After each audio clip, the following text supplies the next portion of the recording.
Hi friends, எல்லோரும் எப்படி இருக்கீங்க? நல்லா இருக்கீங்களா? நம்ம எல்லாருக்குமே தெரியும் ராகுல் கிட்டி இறந்து போனது. ராகுல் கிட்டியை பொறுத்த வரைக்கும் பார்த்திங்கன்னா, அவரால் முடிஞ்ச வரைக்கும் எல்லாரையும் சந்தோஷப்படுத்தி பார்ப்பார், எல்லாரையும் சிரிக்க வைப்பார். நானே நிறைய சோகமாக இருக்கிற டைம்லலாம் அவரோட வீடியோ பார்த்து சிரிச்சிருக்கேன், ஹாப்பியாக இருக்கேன். ஆனால் இன்றைக்கி அவர் இறந்து போயிட்டார். ஒரு கொஞ்ச நாள் எல்லா யூடியூப்பு, இன்ஸ்டாகிராமு, எல்லா சோஷியல் மீடியாவுமே பார்த்திங்கன்னா அவரை பற்றி பேசிகிட்டு இருந்தாங்க.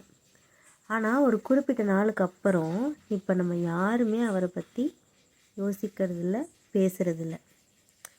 மேபி என்னோடய ஃபாலோவர்ஸ், என்னோடய ஃப்ரெண்ட்ஸ் எல்லாருமே டேலண்டட். இப்போ நான் என்ன சொல்ல வரேன்றது உங்களுக்கு புரிஞ்சிருக்கும். ஆக்சுவலாக இப்போ நான் என்ன சொல்ல வரேன்னா, நம்ம என்ன தான் எல்லாரையும் சந்தோஷப்படுத்தி பார்த்தாலும், எல்லாரையும் சிரிக்க வச்சாலும், ஒரு நாள் நம்ம இல்லைன்னா ரொம்ப ஈஸியாக நம்மளை மறந்துட்டு அடுத்தது மூவ் ஆன் ஆகி போயிட்டே இருப்பாங்க. ஸோ எல்லாரையும் சந்தோஷப்படுத்துங்க, வேணான்னு சொல்லலை. ஆனால் அதுக்கு முன்னாடி நீங்கள் உங்களை சந்தோஷமாக வச்சுக்கோங்க. நீங்கள் எப்போவுமே சிரிச்சிட்டே இருங்க. ஃபஸ்ட்டு உங்களை லவ் பண்ணுங்கள், அதுக்கப்புறமா உங்களை சுற்றி இருக்கிற எல்லாரையும் சந்தோஷமாக வச்சுக்கோங்க. தேங்க்யூ. ஏதோ சொல்லணும்னு தோணுச்சு, சொல்லிட்டேன். தேங்க்யூ.